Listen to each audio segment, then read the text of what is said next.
അറബികളുടെ സ്പെഷ്യൽ ലുക്കൈമത്തൊന്നും ഉണ്ടാക്കിയാലോ? ഇതിന് സീബോളൊന്നും പറയും കേട്ടോ. വീട്ടിലെ കുറഞ്ഞ ചേരുവകൾ വെച്ച് നമുക്കിത് തയ്യാറാക്കുന്നത് എങ്ങനെയെന്ന് നോക്കാം.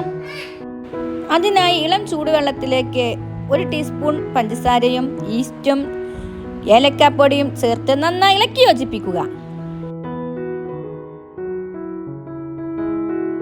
പിന്നെ ഇതിലേക്ക് ആവശ്യത്തിന് ഉപ്പും 1 ടീസ്പൂൺ തൈരും 1 കപ്പ് മൈദയും കൂട്ടി നന്നായി ഇളക്കി യോജിപ്പിക്കാം. ഇനി ഇതിലേക്ക് 1 ടേബിൾ സ്പൂൺ പാൽപ്പൊടിയും കോൺഫ്ലവർ പൊടിയും ആഡ് ചെയ്ത് കൊടുത്ത് നന്നായി ഇളക്കി യോജിപ്പിക്കാം. ഇത് കൈവച്ച് കട്ടകളില്ലാതെ നന്നായി കുഴച്ചെടുക്കാം. ഇനി ഇത് 2 മണിക്കൂർ റെസ്റ്റ് ചെയ്യാൻ വെക്കാം. ഇനി ഇത് ചൂടായ എണ്ണയിലിട്ട് ബോൾ രൂപത്തിൽ പൊരിച്ചെടുക്കാം. പൊരിച്ചു വെച്ച ഇതിലേക്ക് ഷുഗർ സിറപ്പ് ഒഴിച്ചു കൊടുക്കാം. കൂടെ വെളുത്ത എള്ളും ആഡ് ചെയ്ത് കൊടുക്കാം.